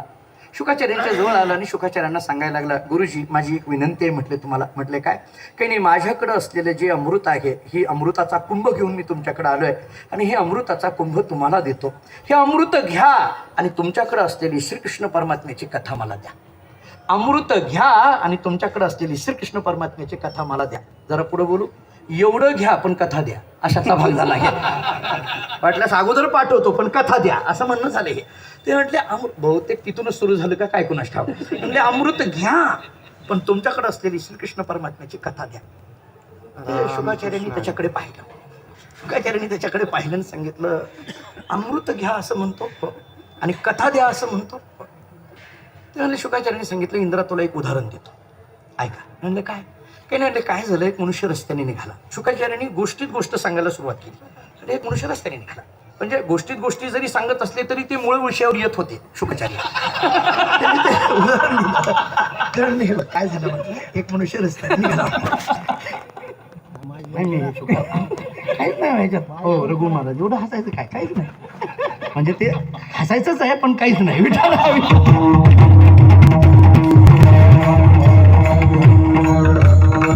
त्यांनी एक उदाहरण द्यायला सुरुवात केली. शुकाचार्यांनी सांगितलं, इंद्रा काय झालं, एक मनुष्य रस्त्याने निघाला. तू म्हणतो ना अमृत घ्या आणि कथा द्या, सांगतो म्हटलं. एक मनुष्य रस्त्याने निघाला. बरं म्हटले, मग रस्त्याने निघाल्यानंतर रस्त्यावर एक काच पडलेली होती. बरं, ती काच घेतली म्हटले आणि ज्याच्याकडे रत्न आहे, हिरा आहे, अशा माणसाकडे गेला. बरं, आणि रत्न असलेल्या माणसाला तो मनुष्य म्हणायला लागला, हे पहा, माझ्याकडे असलेली काच तुम्ही घ्या आणि तुमच्याकडे असलेलं रत्न मला द्या, असं म्हणायला लागला. इंद्राने विचारलं, बरं मग? शुकाचार्यांनी सांगितलं, काही नाही इंद्रा, मला एक सांग, हा जो गोष्टीतला मनुष्य आहे ना, कोणता, काच घ्या आणि रत्न द्या असं म्हणणारा, या माणसाबद्दल तुझं मत काय आहे? इंद्राने सांगितलं, गुरुजी तो वेडा मनुष्य, मूर्ख आहे म्हटले, अज्ञानी आहे म्हटले, अडाणी आहे, कळत नाही त्याला, मूर्ख आहे म्हटले. असं कुठं असतं का?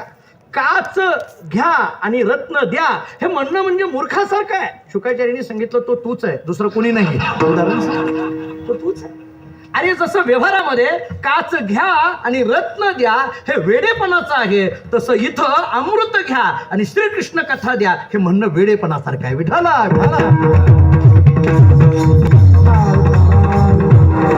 मग शुकाचार्यांनी त्याला सांगितलं, क्व सुधा क्व कथा लोके क्व काचक क्व मनिर्महान. श्रीमद भागवताच्या महात्म्यामध्येच हा श्लोक येतो पहा. क्व सुधा क्व कथा लोके, क्व सुधा, सुधा म्हणजे अमृत, क्व सुधा, अरे तुझं अमृत कुठं, आणि क्व कथा लोके, आणि श्रीकृष्ण परमात्म्याची कथा कुठं, क्व काचक क्व मनिर्महान, काच आणि मणी म्हणजे रत्न, याच्यामध्ये जसा कुठल्याही पद्धतीची साम्यता सांगता येत नाही तसं इथं होत नाही. याचा अर्थ इंद्राकडे असलेलं जे अमृत आहे त्या अमृतापेक्षा सुद्धा श्रेष्ठ असलेली ही कथा आहे, त्याला कथा अमृत म्हणा. म्हणून करू याची कथा. ठीक आहे, एक भाग. आता ती कथेची वैशिष्ट्य ती कशी आहे, तव कथा अमृतम तप्त जीवन, हे श्रीमद भागवतांनी कसं सांगितलं, पुष्कळ आहे, मला त्याच्यात जायचं नाहीये, थोडं पुढे घ्या. करू याची कथा, एवढ्यावर महाराज थांबत नाहीत. नामाचा गजर करू, नामाचा गजर, नामाचा गजर करू म्हटले. या दोन गोष्टी कराव्या लागतील. हे नामाचा गजर जे सांगितलं, हे नामाचा गजर नेमकं काय आहे? नाम या शब्दाचाच उच्चार इथं महाराजांनी का केला? हे नाम काय आहे नेमकं? बरं, नामाचाच गजर करण्याच्या पाठीमागं नेमकं महाराजांना काय सांगायचं आहे? हे नाम नेमकं कोणत्या अनुषंगाने आहे? कोणतं नाम घ्यावं म्हणजे आम्हा संसार काय करी या स्थितीपर्यंत जाता येतं? कोणतं नाम घ्यावं हा जो नामाचा विचार सांगितला जातो, व्यवहारामध्ये काही याच्याकरता उत्तरं दिली जातात. असं आहे, काही नावं ही आवृत्त भेदाने युक्त आहेत. एक, काही नावं ही किंचित आवृत आणि किंचित अनावृत्त भेदाने युक्त आहेत. दोन, आणि काही नावं ही अनावृत्त भेदाने युक्त आहेत. म्हणजे तिन्ही भूमिका लक्षात घ्या. काही नावं ही आवृत्त भेदाने युक्त आहेत. एक, काही नावं ही किंचित आवृत आणि किंचित अनावृत्त भेदाने युक्त आहेत. दोन, आणि काही नावं ही अनावृत्त भेदाने युक्त आहेत. तीन. मी उदाहरणं देतो आपल्याला. काही नावं अशी आहेत, काही शब्द असे आहेत की ते आवृत्त भेदाने युक्त आहेत. म्हणजे काय, त्या शब्दाचा उच्चार केला तरी त्याचा परिणाम मात्र जाणवत नाही. कारण नामाचा गजर आणि परिणाम हा संसार आहे ना, पुढे जायचं आहे ना आपल्याला. नाव घेतलंय पण त्याचा परिणाम जाणवत नाही. काही शब्द असे असतात. बरं, मी साधं उदाहरण देतो. अग्नी असं नाव घेतलं तोंडाने, आपण अग्नी असं म्हटलं, आग लागली का? अग्नी म्हटल्याबरोबर आग लागली. हा, आता आपल्या बोलण्याने अनेकांच्या घरात आग लागते ती गोष्ट नाही लागली, ते वेगळं. पण अग्नी असा शब्द वापरला, तुम्ही बसल्या बसल्या अग्नी असं म्हटला, कुठं आग लागेल का? नाही. म्हणजे अग्नी या नावाचा उच्चार केला पण त्याचा परिणाम मात्र झाला नाही. याला आवृत्त भेदाने युक्त नाव म्हणा.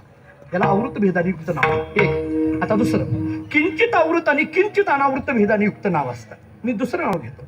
चिंच असं म्हटल्याबरोबर काय झालं, आपल्याला तोंडाला पाणी सुटलं. बरोबर आहे. चिंच म्हटल्याबरोबर तोंडाला पाणी सुटलं. याचा अर्थ काय, चिंच हे नाव घेतलं पण त्याचा परिणाम काहीसा जाणवला, काहीसा परिणाम जाणवला. याला म्हणा किंचित आवृत आणि किंचित अनावृत्त भेदाने युक्त असलेलं नाव.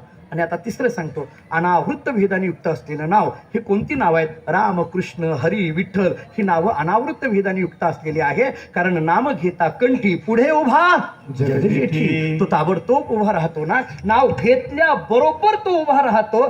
ते जे नाव आहे ते भगवंताचं आहे. ते अनावृत्त भेदाने युक्त असल्यामुळे नामाचा गजर. विठाला विठ्ठल.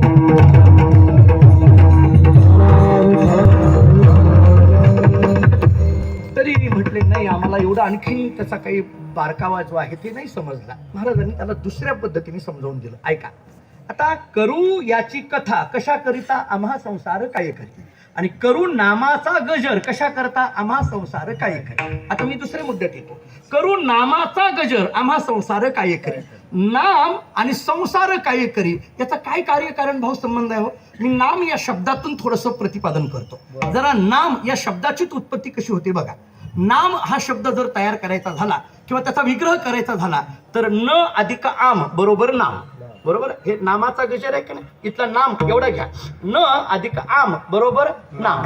आता हे न म्हणजे काय आणि इथला आम म्हणजे काय. न या शब्दाचा अर्थ नाही किंवा न या शब्दाचा अर्थ नष्ट, न या शब्दाचा अर्थ निवृत्त. काही करा, न हा शब्द निषेधवाचक आहे, निवृत्तीवाचक आहे. बरोबर आहे. आता राहिलं काय, न म्हणजे निषेध कळालं किंवा न म्हणजे निवृत्त कळालं किंवा न म्हणजे नष्ट असं म्हणा.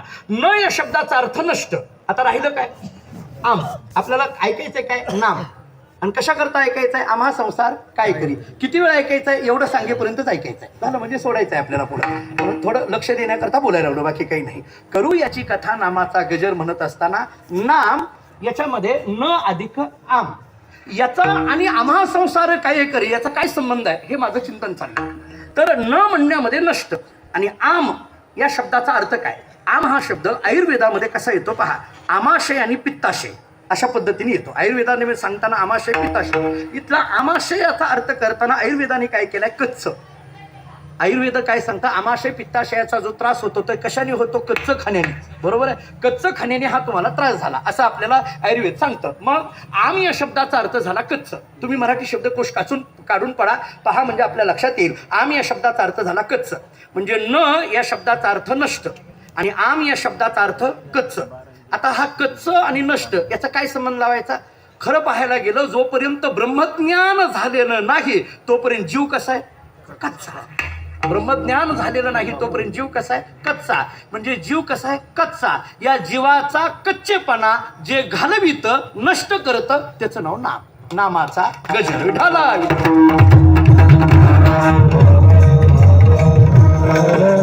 जीवाचा कच्चेपणा म्हणजेच काय, संसार. जीव कच्चा कुठपर्यंत म्हणायचा, जोपर्यंत संसारात आहे तोपर्यंत म्हणायचा. संसार म्हटलं की कच्चा आला ना हो. आता ते कच्चं पक्क करण्याकरता गोरोबा काकांची कथा सगळ्याला माहित आहे. कुणाला कच्चं ठरवलं, कुणाला पक्क ठरवलं, कसं ठरवलं सगळं माहित आहे. मी आता सांगण्यात वेळ घ्यायची गरज नाही. ते अधिकार जो आहे काकांचा मोठा अधिकार, आपण कथा सगळ्यांनाही माहित आहे. मला पुढे घ्यायचंय आपल्याला. नाम या शब्दाचा अर्थ करताना म्हणजे आम या शब्दाचा अर्थ झाला कच्च आणि न म्हणजे नष्ट. म्हणजे जीवाचा कच्चेपणा घालविणारं हे नाम आहे. म्हणून नामाचा गजर, म्हणून नामाचा गजर करा. आणखीन एक सांगतो. आणखीन एक त्याचा अर्थ करताना असा आपल्याला करता येईल. हा जो आम शब्द सांगितला का नाही, या आम शब्दाचा अर्थ सांगताना असा केलाय रोग असाही अर्थ केलाय. आम या शब्दाचा अर्थ करताना रोग असाही केलाय. मराठी शब्दकोशामध्ये आम म्हणजे रोग असा केलेला आहे. आता ऐका, आम म्हणजे रोग आणि न म्हणजे काय? नष्ट. हे कुठं सोडायचंच नाही. न हे नष्ट म्हणजे रोग नष्ट करणार. आता कोणता रोग हे नाम नष्ट करतं? खरं पाहायला गेलं तर सामान्य रोगाच्या निवृत्तीकरिता व्यवहारामध्ये सामान्य उपाय आहेत ना. सामान्य रोगाच्या सर्दी नावाचा रोग झाला, मेडिकलमध्ये त्याला औषध मिळतं. आपल्याला कुठं दुखापत झाली, मेडिकलमध्ये त्याला औषधाच्या दुकानात त्याला औषध मिळतं. बरं, पण असा कोणता रोग आहे की जो रोग घालविण्याकरिता नामाकडे जावं लागतं? त्या रोगाचं नाव आहे भवरोग. त्या रोगाचं नाव भवरोग आईसे जाय. बस, अंक काय शुल्लक आहे. नामाचा महात्म्य सांगत असताना भवरोगा आईसे जाय, अनेक काय शुल्लक आहे. अरे भवरोगच जर यांनी जात असेल तर बाकी काय शिल्लक राहणार आहे? या दृष्टीने विचार केला तर आम या शब्दाचा अर्थ रोग आणि न या शब्दाचा अर्थ नष्ट. भवरोग म्हणजेच भव या शब्दाचा अर्थ संसार, म्हणजे संसार नावाचा रोग नष्ट करणार हे नाम आहे. म्हणून नामाचा गजर आम्हा संसार काय करी. असा एक विचार आपल्याला करता येण्यासारखा आहे. दोन अर्थ आतापर्यंत झाले. पहा, आम या शब्दाचा अर्थ झाला कच्च, न म्हणजे निवृत्त, म्हणजे कच्चेपणा, जीवाचा कच्चेपणा नष्ट करतं नाम, म्हणून नामाचा गजर. आम या शब्दाचा अर्थ झाला रोग, आणि रोग हा सगळ्यात मोठा रोग जर कोणता असेल तर भवरोग, म्हणजे संसार नावाचा रोग. आणि हा संसार नावाचा रोग नष्ट करण्याचं काम नाम करतं. म्हणून नामाचा गजर आम्हा संसार काय करी. आणखीन एक अर्थ आम या शब्दाचा अर्थ करताना शास्त्राने आणखीन एक अर्थ असा केलाय, गती असा केलाय. आम या शब्दाचा अर्थ काय केलाय? गती. आणि न या शब्दाचा अर्थ आपला ठरलेला नष्ट, म्हणजे जो गतीला नष्ट करतो तो काय आहे? नाम. गतीला नष्ट करतं. आता हे गती शब्द कशाच्या दृष्टीने आहे? संसाराच्या. कारण संसार कसा आहे? गतिमान आहे. संसार कसा आहे? गतिमान आहे. थोडक्यात गतिमान कशाला म्हणायचं? जे थांबत नाही त्याचं नाव काय? संसार. गतिमान. थांबत नाही याचं नाव संसार. बरं, थांबतो का हा? हे चालूच आहे. हे चालूच आहे. लोक काही फार गमतीचं म्हणतात. आम्हाला घरी गेल्यानंतर काही लोक म्हणतात, महाराज पोरांना कळत नाही, मी गेल्यानंतर कसं आहे. आमचे वडील आम्हाला फार गमतीने सांगत असतात. ते घरात गेल्यानंतर म्हणतात, महाराज दादा कळत नाही या पोरांना, मी गेल्यानंतर कसं आहे. दादा म्हणतात, काही नाही, तू फक्त जा, बरोबर चालतंय, काही नाही, तुझ्या बच्चांनी काही नडत नाही महाराज. आपल्याच्यानी काय होत आहे? आपल्याला असं वाटतं की हे थांबून जाईल, पण संसार कोणा करताही थांबत नाही. खालारा धावे. जसं ज्ञानोबराय बोलतात ना की जसं पाणी हे उताराला धावत राहतं, संसार सुद्धा असा कायम धावत राहणारा आहे, अधपतनाकडे धावत राहणारा आहे. थोड्यात गती हा संसाराच्या संबंधाने शब्द आहे. गती हा संसाराच्या संबंधाने शब्द आहे. खरं पाहायला गेलं या जगामध्ये स्थिर तो फक्त एकच आहे, तुझं विन काही स्थिर राहे ऐसे नाही. कळू आले बहुतारी पांडुरंगा माझ्या चित्ती, तुझं बी ना काही स्थिर राही ऐसे नाही. या जगामध्ये स्थिर तुझ्याशिवाय काहीच नाही, हे कळू आले बहुता रीती.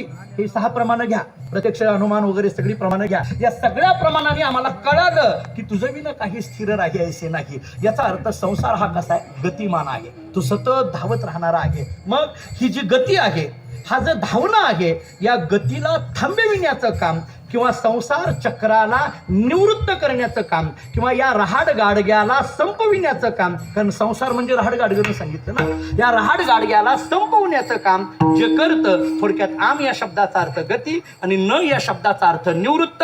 आणि आम या शब्दाचा अर्थ गती म्हणजे संसाराची गती, आणि संसाराची गती निवृत्त करणारं हे नाम असल्यामुळे नामाचा गजर आम्हा संसार काय करी. विठ्ठल विठ्ठल.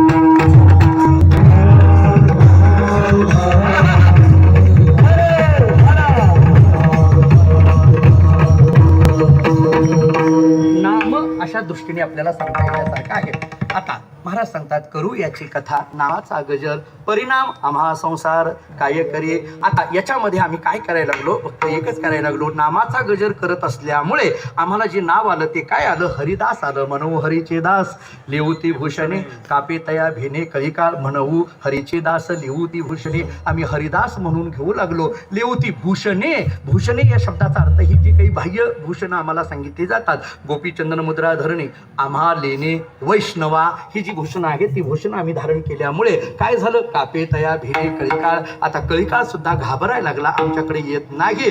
अशा पद्धतीने आमचा प्रवास सुरू झाल्यामुळे या संसारामध्ये राहत असताना आशा भय लाज आडणे चिंता ऐसी तया सत्ता समर्थाची. आता आम्हाला आशा नाही, भय नाही, लाज नाही, चिंता आता काही आमच्याकडे राहिलं नाही. ऐसी तया सत्ता समर्थाची. हे सगळं कशाने झालं? करू याची कथा नामाचा गजर यांनी झालं. करू याची कथा नामाचा गजर, परिणाम आम्हा संसार संसार काय करी करू याची कथा नामाचा गजर परिणाम कापे तया भिने कळी काळ करू याची कथा नामाचा गजर परिणाम आशा भय लाज आडनये चिंता. आता इतकं सगळं चाललेलं असल्यामुळे महाराजांनी सांगितलं आता फक्त एकच इच्छा आहे. हे जे नामाचा गजराने आम्हाला झालेली जी स्थिती आहे ती स्थिती आमच्याकडे अखंड टिकण्याकरिता आम्हाला कोणाच्या तरी सहवासाची गरज आहे. तो सहवास अभंगाच्या शेवटच्या चिंता. तुका म्हणे करो ऐसियाचा संग तुका म्हणे करो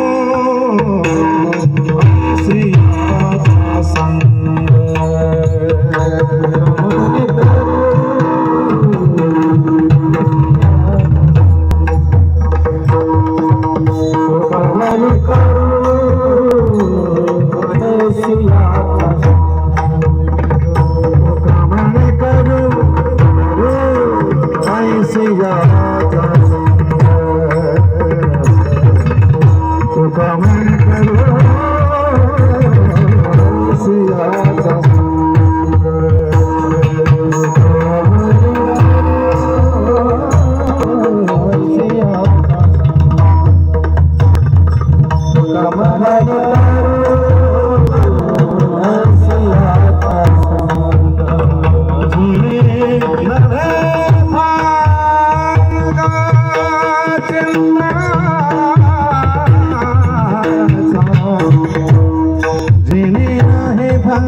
हरीचे दास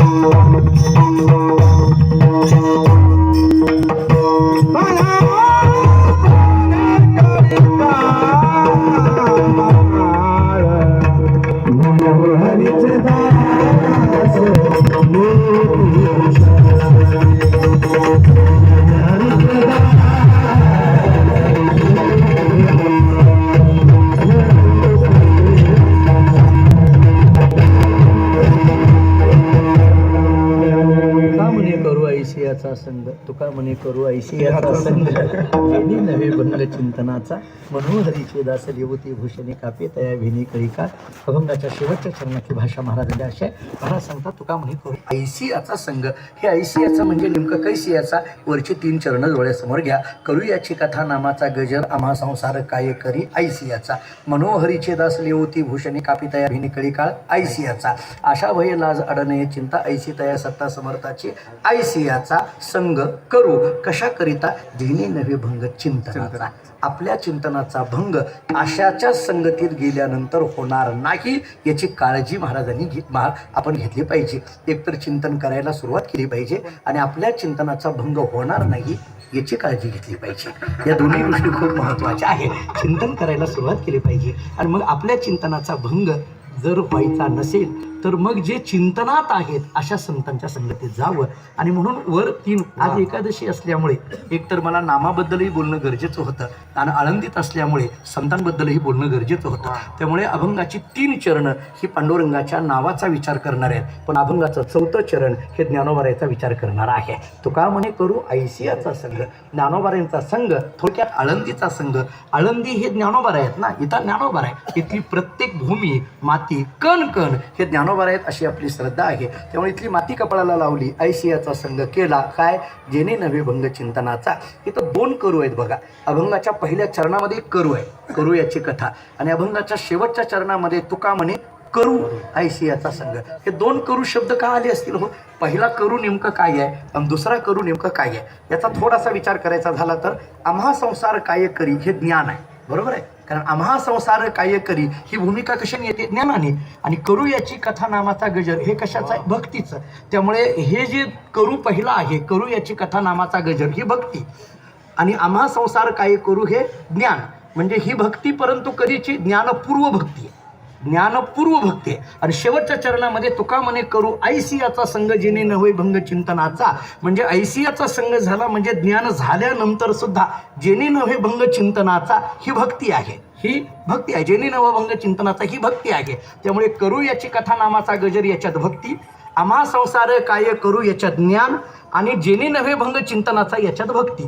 असा विचार केला म्हणजे तुका म्हणे करू ऐसियाचा संघ याच्यात भक्ती, असा जर विचार केला तर आपल्याला असं चिंतन करता येईल की करू याची कथा नामाचा गजर ही ज्ञानपूर्व भक्ती आणि तुका म्हणे करू ऐसियाचा संघ ही ज्ञानोत्तर भक्ती. त्यामुळे ज्ञानपूर्व भक्ती करू आणि ज्ञानोत्तर भक्ती करू, हे 2 करूचा असा ज्ञानपूर्व आणि ज्ञानोत्तर अशा दृष्टीने चिंतन आपल्याला करता येण्यासारखं आहे. थोडक्यात या सगळ्या अभंगाचा गोषवारा करताना महाराज म्हणतात हे सगळं कशाच्या अनुषंगाने होईल? एकाच अनुषंगाने होईल, मनोहरीचे दास याच्याच अंगाने होईल. आपण फक्त हरिदास म्हणून घेतल्याशिवाय हे सगळं होणार नाही. आणि हरिदास म्हणून घेण्याकरिता बाह्य लक्षणं लेवती भूषणे आणि अंतर्लक्षणं करू याची कथा नामाचा गजर अशा दृष्टीने सुद्धा विचार आपल्याला करता येण्यासारखा आहे. आपण आळंदीमध्ये आहोत, ज्ञानोबारायांच्या दरबारात आहोत. तुका म्हणे करू ऐसियाचा संघ. इथं आळंदीत असलेली ही सर्वच पूजनीय मंडळी, एक एकाहुनी बळी रे अशी पूजनीय महाराज मंडळी अनेक या ठिकाणी उपस्थित आहेत. अनेक गायक वादक मंडळी, वारकरी संप्रदायाची सेवा करणारी नित्य मंडळी अशी इथं उपस्थित आहेत. अनेक वर्ष झालं आपण एकादशीच्या सकाळच्या प्रहरातली सेवा तावरे माऊली आदरणीय अण्णा आणि त्यांचा असणारा सर्व परिवार किंवा ही वारकरी शिक्षण संस्था किंवा या परिसरातली सर्व त्यांना सहकार्य करणारी सर्व पूजनीय मंडळी या सर्वांच्या सहकार्याने हा उत्सव संपन्न होतोय. जेवढा या अभंगाचा मला विचार करता येणं शक्य आहे तेवढा करण्याचा प्रयत्न केला. सरते शेवटी महाराजांच्या शब्दात मी एवढंच बोलेल, तुका म्हणे करू ऐसियाचा संघ जेणे नव्हे भंग चिंतनाचा. आणि ऐसियाचा संघ व्हायचा असेल तर संतांचं नामस्मरण करणं गरजेचं आहे. ज्ञानेश्वर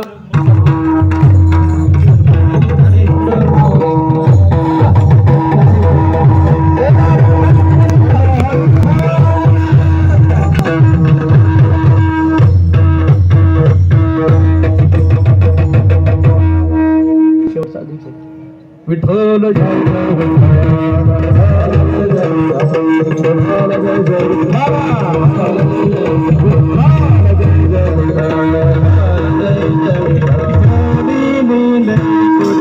वेळी